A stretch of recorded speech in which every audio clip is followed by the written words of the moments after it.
今までも誰にも負けないぐらいの努力をしていたと思うんですけど、さらに努力を重ねる天才たちっていうね、すごすぎてゾワッとしますよね。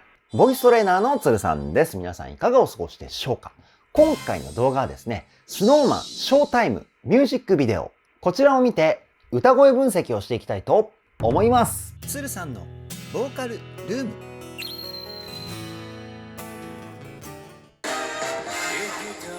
おい。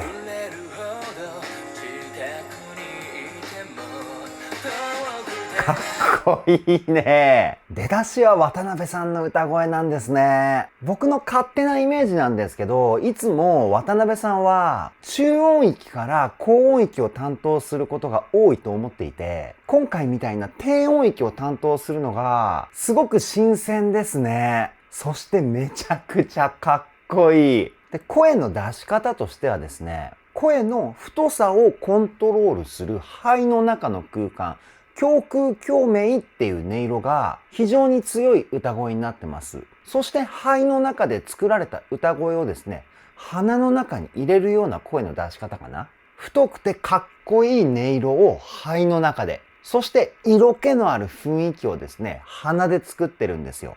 鼻の中の空間の音色が、ちなみに鼻腔共鳴って言います。もう一回聞いてみましょう。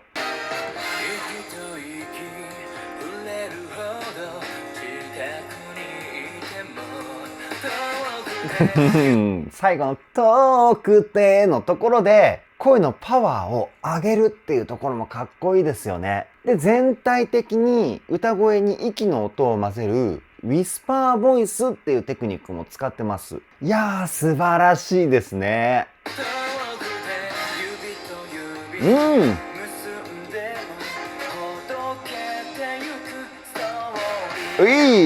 で、今の深澤さんの歌声なんですけど、いつもと雰囲気違いますよね。いつもはですね、口の中の空間、口腔共鳴っていうところの音色をメインで歌っているんですけど、今回はですね、鼻の中の鼻腔共鳴っていう音色も同時に使ってるんですよね。深澤さんの最大の声の魅力だと思うんですけど、聞いていてホッとする雰囲気、ここに鼻で作られた色気がプラスされることによって、ものすごい魅力たっぷりな歌声になってますね。もう一回聞いてみましょ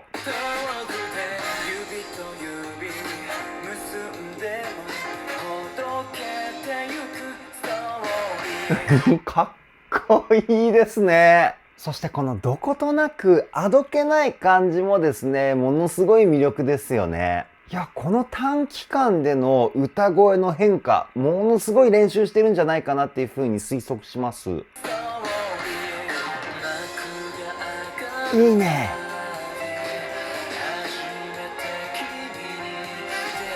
安倍さんの声も色気がすごいですね。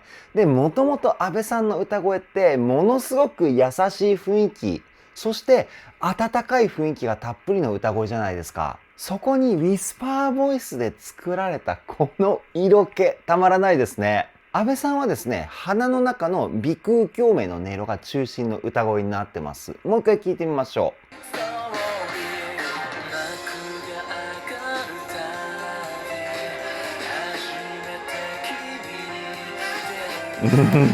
最後の笑顔がまた素敵ですよね。で、安倍さんのこの声なんですけど、おそらく声量をあえて抑えて歌ってる感じがしますね。だから生まれるこの耳元で囁いているような雰囲気なんですよ。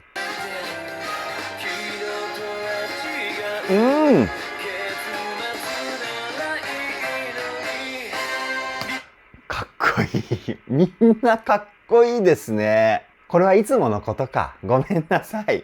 で、今の佐久間さんの声なんですけど、佐久間さんもいつもと違う声の使い方してるんですよね。どこが違うかっていうと、喉の空間を広げて少しクラシックとかオペラの雰囲気をですね、歌声に入れてるんですよ。そして声の音色成分の中心は鼻にしてます。もともと持っている佐久間さんの歌声の美しさ、ここは健在なんですけど、喉を広げることによって自然と胸腔共鳴の音色がですね、歌声に混ざるんですよ。この体の使い方から生まれる美しいながらもたくましい雰囲気、最高にかっこいいですね。もう一回聞いてみましょう。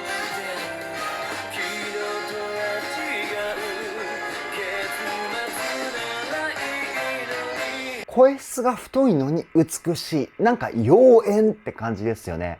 怪しい美しさみたいな感じで、ものすごく魅力たっぷりです。どんどん歌声に引き込まれちゃうっていうかね。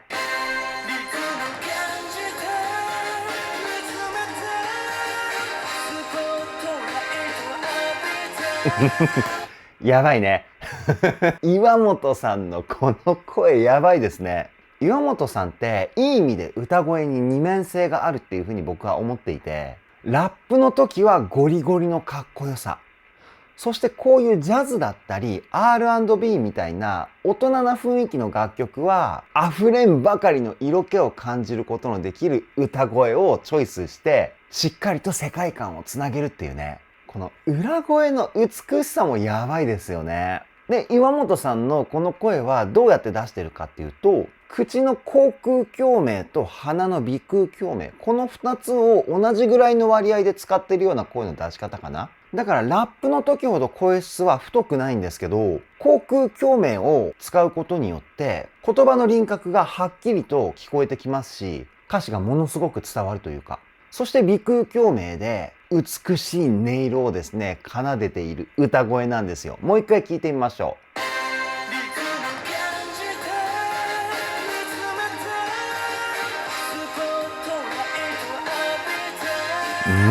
で、やっぱりラップも得意としてるから、フレーズのノリの作り方もめちゃくちゃかっこいいですよね。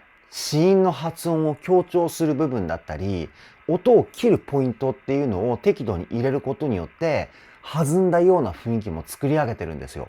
歌声の音色の魅力とリズム的なかっこよさを同時に感じることのできるフレーズかなっていうふうに思います。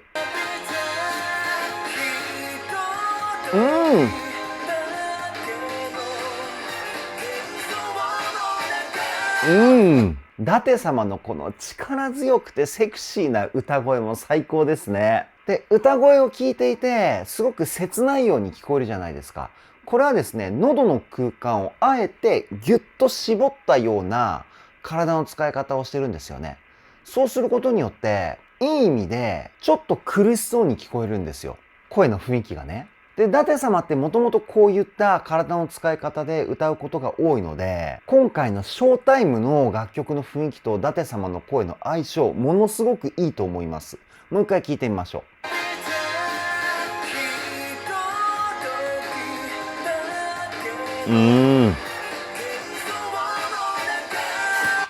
で、歌声の安定感もすごいですよね。かなり幅広い音域のフレーズだと思うんですけど、声質が全くブレない。本当に舘様って基礎レベルもものすごく高いですよね。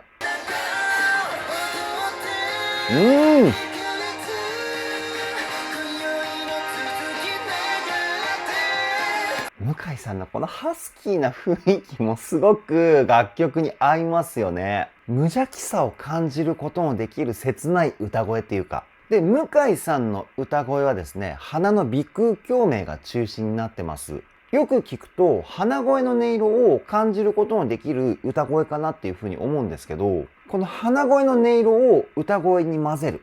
これが鼻腔共鳴の音色を歌声に乗せる声の出し方のコツなんですよ。鼻腔の使い方がめちゃくちゃうまいですよね。もう一回聞いてみましょう。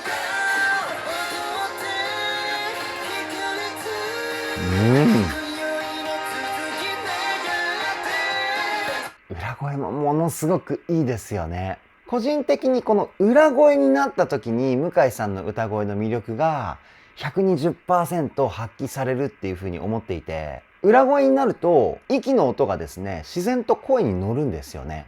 勝手にウィスパーボイスになりやすいっていうか、そこに向井さんの歌声の個性のハスキーな雰囲気、これが混ざることによってものすごい柔らかい裏声になってるんですよ。最高ですね。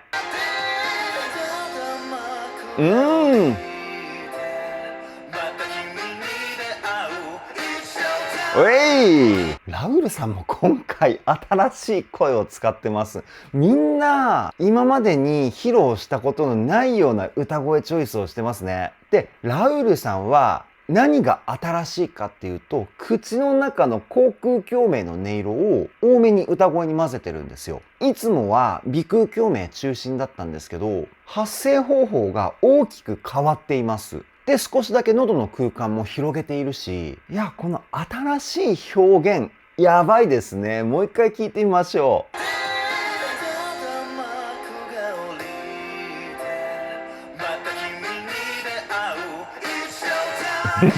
かっこいい。前半はいつものラウールさんなんですよね。鼻腔共鳴の音色中心。で、後半が口腔共鳴中心みたいな感じで、前半と後半で声の出し方変えてるんですよ。いや、やばいですね。かっこいい。わあ、いいね。わあ、最後みんな帽子を投げましたよ。めちゃくちゃかっこいいですね、今のシーン。ジャズを歌ってパフォーマンスをするスノーマン。最高にかっこいいし、ものすごい進化してるし、もうね、さっきから鳥肌が止まらない。やばいね。あ、いいね。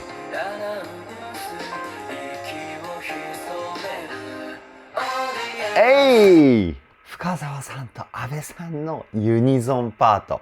僕この2人のユニゾン大好きですね。声の相性がものすごくいいというか、声の一体感素晴らしすぎますよね。あ、ユニゾンってごめんなさい。2人以上で同じメロディーを歌うことをユニゾンって言います。もう一回聞いてみましょう。ほら。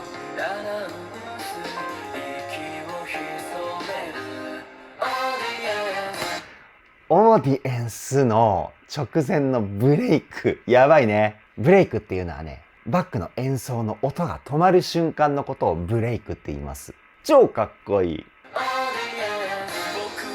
わっ。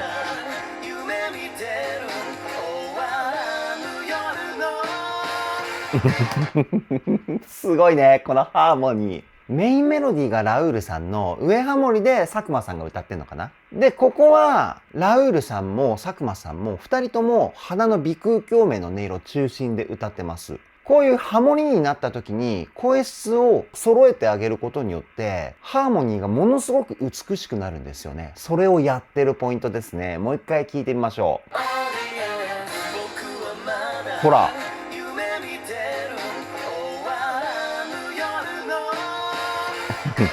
ノーの最後のロングトーンのところが美しすぎるし、ハーモニーの音の選び方で作られた雰囲気の話なんですけど、ここも怪しい美しさを感じることができますよね。てかこの音選びやばいですね。相当難しいハーモニーかと思います。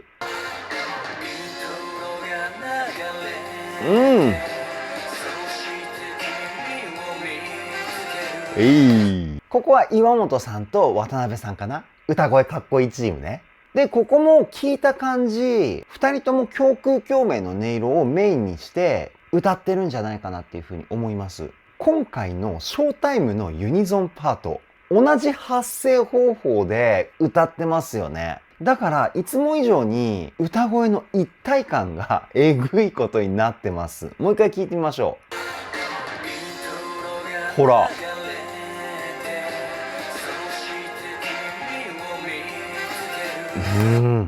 すごいね。油断して聞くと多分これ一人で歌ってるっていう風に一瞬思っちゃうんじゃないかっていうぐらい声が同化してますよね。で、発声方法はもちろんなんですけど、リズムの位置もぴったり揃っているからこそ出るこの一体感なんですよね。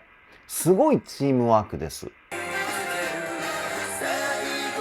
うわっ。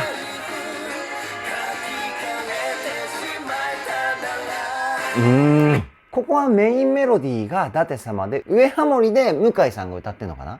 ユニゾンになると舘様と向井さんの歌声すごい似てますね、雰囲気が。あるいはハモリになったから声質を寄せたか、どっちかかなっていうふうに思うんですけど、ものすごい綺麗なハーモニー。もう一回聞いてみましょ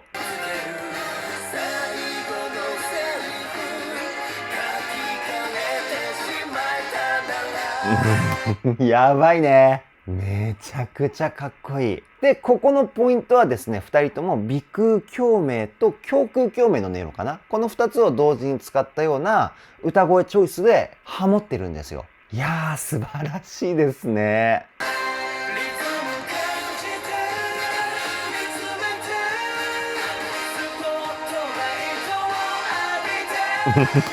サビかっこいいな、やっぱり。地声から裏声に行くところがめちゃくちゃ色気たっぷりじゃないですか。で、ジャズでしょ？音楽ジャンルが。もう大人の色気全開のスノーマンって感じですよね。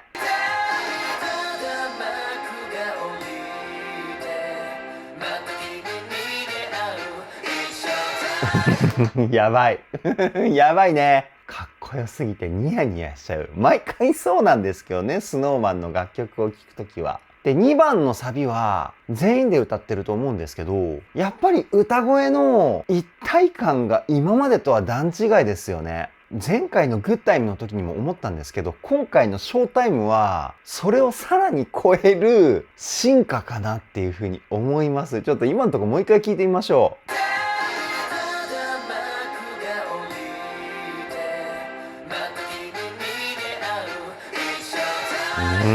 かっこいい。今 MV を見て思ったんですけど、全員で歌ってるわけではないのかな？もし歌割りで僕が間違った情報を言っていたら、スノタンの皆さんぜひコメントで教えていただけたらなっていうふうに思います。僕も勉強になりますので。いいね。2回もダンスブレイクが見れるっていうね、ものすごいお得ですね。超かっこいい。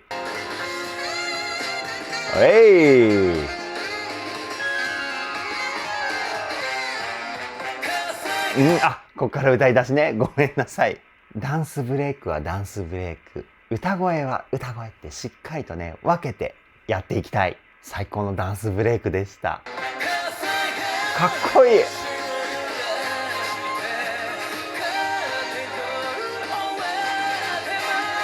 やばいね。渡辺さんのこの歌声。いつも以上に歌声にパワーが乗ってますよね。で、歌詞も全体的に子音を強く強調しているから、アタック感もものすごいし、やばすぎな歌声ですね、これは。もう一回聞いてみましょう。ほら。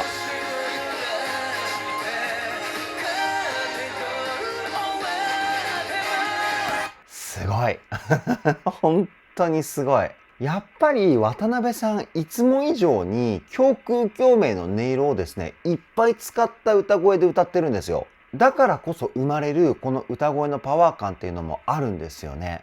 プラス、リズム的なテクニックがですね、今まで以上にふんだんに使われてるっていうのもあるんですよ。音を切るテクニック、スタッカートだったり、子音を強く発音する。今までの渡辺さんでも天才的だったのに、さらに努力をした天才的な歌声に変わってるっていうかね。で、渡辺さんもそうなんですけど、SnowMan のメンバー全員がですね、胸腔共鳴の使い方がものすごく進化してるんですよ。で、これ何が言いたいかっていうと、胸腔共鳴の使い方のレベルアップイコール歌の基礎力のレベルアップなんですよね。なので、ここから先は僕の推測なんですけど、SnowMan のメンバー、今まで以上にボイストレーニングに力を入れてるんじゃないかっていうふうに思うんですよ。じゃないとこの歌声の進化は僕の中では説明ができないかなっていうふうに思います。今までも誰にも負けないぐらいの努力をしていたと思うんですけど、さらに努力を重ねる天才たちっていうね、すごすぎてゾワッとしますよね。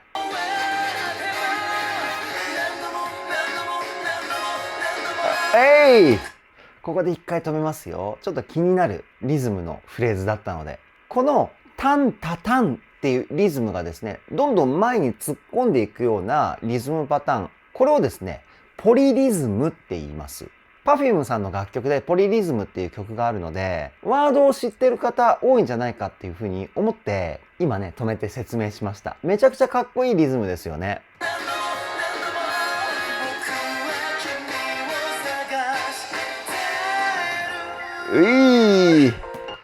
手足が長いラウールさん。ごめんなさい、歌声じゃないんですけど。今のパフォーマンスで足を開いて両手を広げた姿がですね、ものすごく素敵でかっこいいなと思って。で、今のところの歌声はやっぱりラウールさん本来の鼻腔共鳴を中心にした歌声かなっていうふうに思います。もう一回聞いてみましょう。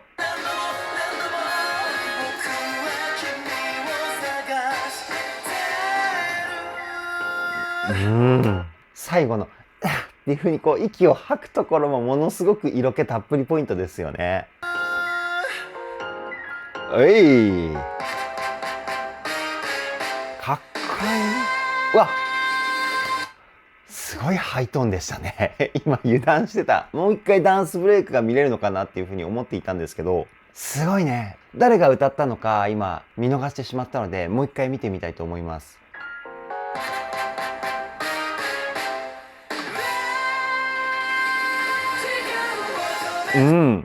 誰が歌ったんだろう。なんかミュージックビデオを見た感じはラウールさんかなっていうふうに思ったんですけど、めちゃくちゃ高いですよね、この声。この声はですね、地声と裏声を混ぜたような歌声、ミックスボイスっていう声です。正式にはミドルボイスって言うんですけど、今こういった声をミックスボイスっていうワードで覚えてる方がすごく多いので、あえてここではミックスボイスっていうワードを使って説明します。裏声と地声を混ぜる。もうこれ言葉聞いただけで難しそうっていうふうに思いません？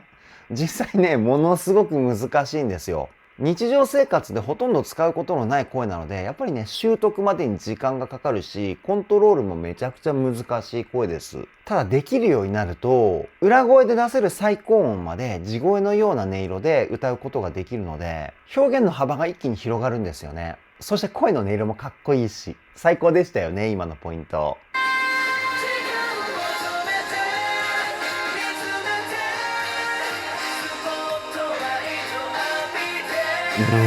いいね。入りが裏声っていうところがね、僕はすごくグッときて、最後の大サビだから地声でパワーでガンと押していくっていう表現方法が一般的かと思うんですけど、あえてソフトに入って、その後に来るハイトーンパートはですね、地声にしてるんですよ。すごく優しい、なおかつ情熱的なフレーズだったかなっていうふうに思います。もう一回聞いてみましょう。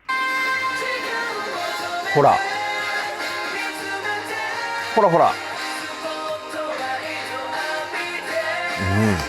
時間のあたりを裏声で歌って、見つめてのところは同じぐらいの音域なんですけど、地声で歌ってるんですよね。この声の使い分けも素晴らしいですよね。表現力もものすごい幅の広さになってますよね。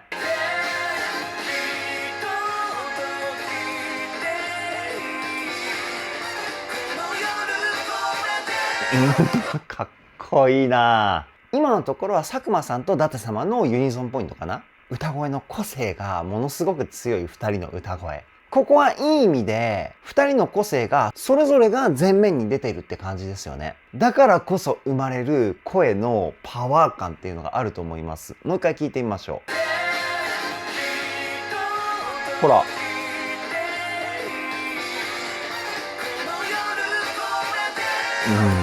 この夜を超えてのところもめちゃくちゃ高いしね。最後の大サビは特になんですけど、やっぱり高すぎて歌えない男性多いですよね、ショータイム。女性が歌ってちょうどいいぐらいのキーじゃないかな。めちゃくちゃ全体的に高いですよね。それをかっこよく歌い上げるSnowMan、素晴らしい。あ、いいね。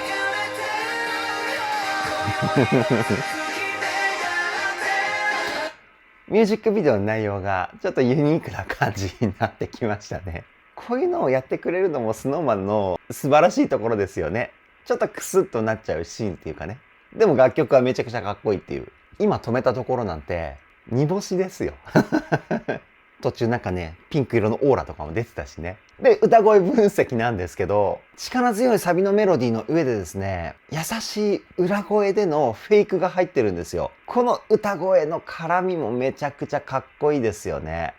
もう一回聞いてみましょう。ほらほら。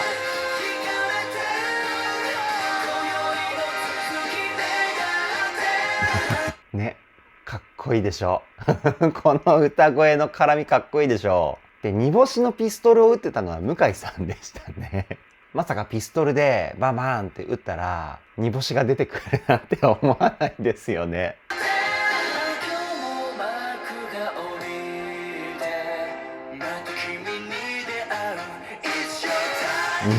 今のところは前半が深澤さんと阿部さんのユニゾンで、最後のところが岩本さんですよね。この優しい歌声の2人のユニゾンからかっこよさ全開の岩本さんの歌声のつながりが素晴らしいですよね。で、岩本さんここではラップの時に使うような歌声をチョイスしてます。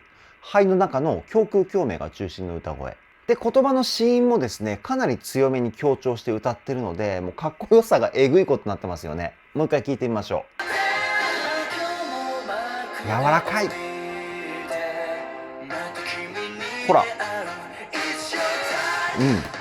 It's show time。 このぐらい子音強く発音してると思うんですけど、これがねまたかっこいいですよね。ラップでの言葉の発音をここでも応用してるっていう感じだと思います。い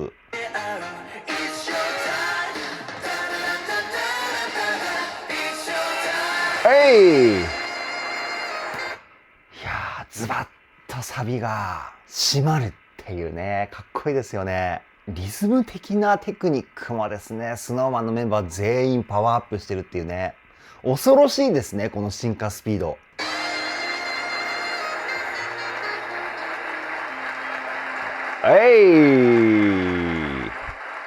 あ、ここで終わりかな。ただ動画はまだ30秒ぐらいあります。見ていきますね。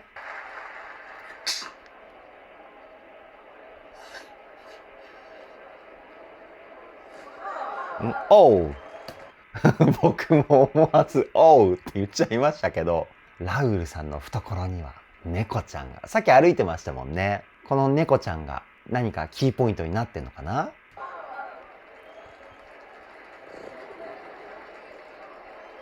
かわいい。向井さんがティッシュを出して、あ、さっきお子様がくしゃみしたからティッシュを差し出してくれたのかな。優しい。いやー、めちゃくちゃすごかったですね。以上、SnowManショータイム歌声分析はここで終了です。いやー、すごすぎましたね。歌声分析中も何度も言っていたんですけど、全員の歌声の進化がやばすぎました。毎回これは思ってることなんですけど、今回の進化がですね、過去一なんじゃないかなっていうふうに僕は思います。どこまで進化していくのでしょうか、SnowManは。これからも SnowMan全力で追っていきたいと思います。それでは今回の動画はここで終わりです。動画の内容を気に入ってくださった方はチャンネル登録、高評価、ハイプの方をよろしくお願いします。ではでは、ボイストレーナーのつるさんでした。